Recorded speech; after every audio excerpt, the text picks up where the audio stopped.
こんにちは、バミコです。お元気でしたか？ご視聴ありがとうございます。秋も深まってお芋のシーズンになりましたね。今日はバーミックスを使って裏ごし不要のスイートポテトを作りました。とっても滑らかで、ほらしっとりとして美味しいですよ。最初にね、この飾りに使うつもりで薄くスライスしたんですけど、いらなかったかなって思います。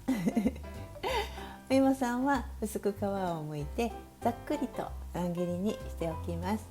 で、熱が入りやすいようにね、だいたい同じぐらいの大きさにする方がいいかなと思います。で、お鍋にお水を入れてさらします。もうお鍋1個しか使いたくないのでこんな感じです。お水を切ったらさつまいもの半分ぐらいのお水を入れて強火にかけます。沸騰するまで加熱して、沸騰したら蓋をしてとろ火にします。そして15分ぐらいかな、柔らかくなるまで蒸します。柔らかくなってますね。お水がなくなると焦げつくので気をつけてくださいね。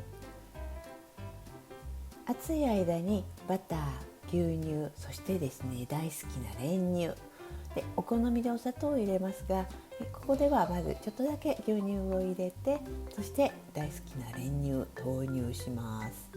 練乳を入れると、生クリームではなくて練乳を入れると甘みも加わりますし、しっとりとミルキーになるんですね。で、バーミックスのミンサーで潰していきます。熱いのでね、飛ばないように揚げるときはスイッチを必ず離してくださいね。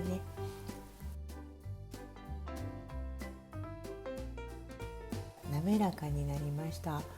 これね、すごい柔らかく見えるんですけれども大丈夫ですからね。そして卵黄を半分だけ加えます。ここでね、ちょっと味見をして冷やした方が美味しいかなと思われる方は少し甘めにされた方がいいと思います。私もここでお砂糖を少し足しました。温かいとね、お砂糖すぐに溶けるので混ざりやすいですよ。で、濡れ布巾の上に置いて室温まで冷まします。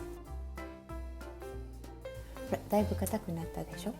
で、この状態でね、丸めていろんな形にできるんですけど、私下手くそでしょ。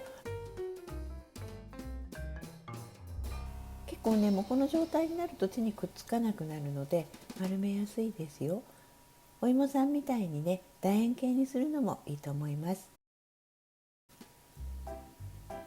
この上に残った卵黄の半分に少しだけお水と、そしてお砂糖をちょっとだけ足して、そして混ぜたものをハケで塗っていきます。照りを出すためですね。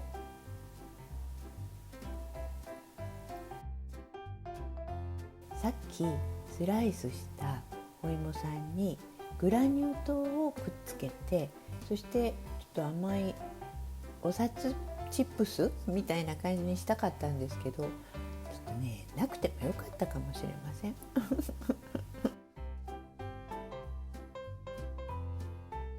このブラックホイルの上に均等に並べてオーブントースターで焼きました。200度で予熱をかけてから約20分ぐらいで焼き上がりました。いい匂いがしてますよ。いい感じでね、上のさつまいもも焼けてるんですけどね、どうでしょうね。はい、美味しいです。すごいしっとりしてました。ちょっとね、洋菓子風で美味しかったですよ。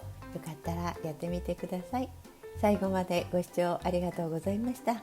高評価、チャンネル登録で応援していただければ喜びます。ありがとうございました。